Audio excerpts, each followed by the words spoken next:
తన జీవితంలో సంపాదించుకున్న సొమ్ములు, ఆస్తులు తన బావమరిదికిచ్చాడు శ్రీహరి అనే వ్యవసాయ అధికారి. బా ఏది బామ్మరిది బావ మేలు కోరతాడంటారు. ఈ బామ్మరిది మాత్రం బావ ప్రాణాలు కోరుకున్నాడు. ఆస్తులంతా తీసుకుని, డబ్బులంతా తన దగ్గర పెట్టుకుని, అది ఇవ్వమన్నందుకు గాను బావని తీసుకెళ్ళి వెహికల్‌లో తీసుకెళ్ళిపోయి, ఇంకో ఇద్దరితో కలిపి తోడు తీసుకెళ్ళి దారిలో చంపేశాడు. చంపేసి ఇంటికొచ్చేసి తన సోదరిని నమ్మించాడు. గుండెపోటొచ్చి చనిపోయాడని చెప్పేసేసి. కనీసం పోస్ట్‌మార్టం జరగనీయకుండా అగ్రికల్చర్ సిబ్బందంతా వచ్చి చూసి, ఆయన శరీరం మీద కొన్ని గాయాలున్నాయంటే, వాళ్ళ అగ్రికల్చర్ ఆఫీసర్ భార్యను మాత్రం ఇతను కన్విన్స్ ఎందుకంటే సొంత సోదరి కాబట్టి.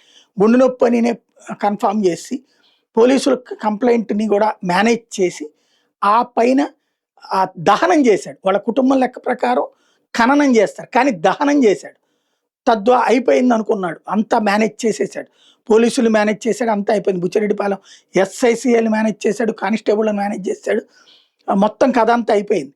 కాకపోతే ఇప్పుడు అంతటితో ఇప్పటిదాకా బావ దగ్గర నుంచి దోచుకున్నదంతా అక్కడతో సరిపెట్టుకుంటే అయిపోయింది.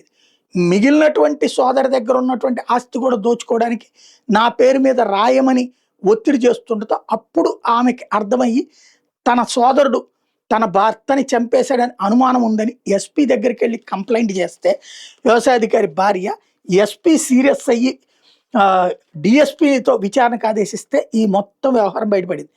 శ్రీహరి మృతి మీద ఆయన తోటి ఉద్యోగులు అనుమానం వ్యక్తం చేస్తున్న సిఐ కానీ ఎస్ఐ కానీ పట్టించుకోకపోవడం, ఆ కోణంలో కనీసంగా ఆలోచించకపోవడం అనుమానాలకి తావించింది. ఎవరు మృతి చెందిన పూడ్చి అలవాటు శ్రీహరి కుటుంబ సభ్యులకు ఉంటే మృతదేహాన్ని కాల్చారు. ప్రధానమంత్రి హరికృష్ణ కాల్ లిస్టు పోలీసు అధికారులు పరిశీలిస్తున్నారు ప్రస్తుతం.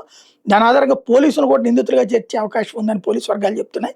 Buchireddypalem urban CI Srinivasarao, SI Santosh Reddy సిబ్బంది తీరు మీద ఎస్పీ అజితా వేజన్లు ఆగ్రహించి సిఐ ఎస్ఐని వీఆర్కి పంపించారు. 23 మంది సిబ్బందిని బదిలీ చేస్తూ ఆదేశాలు జారీ చేశారు.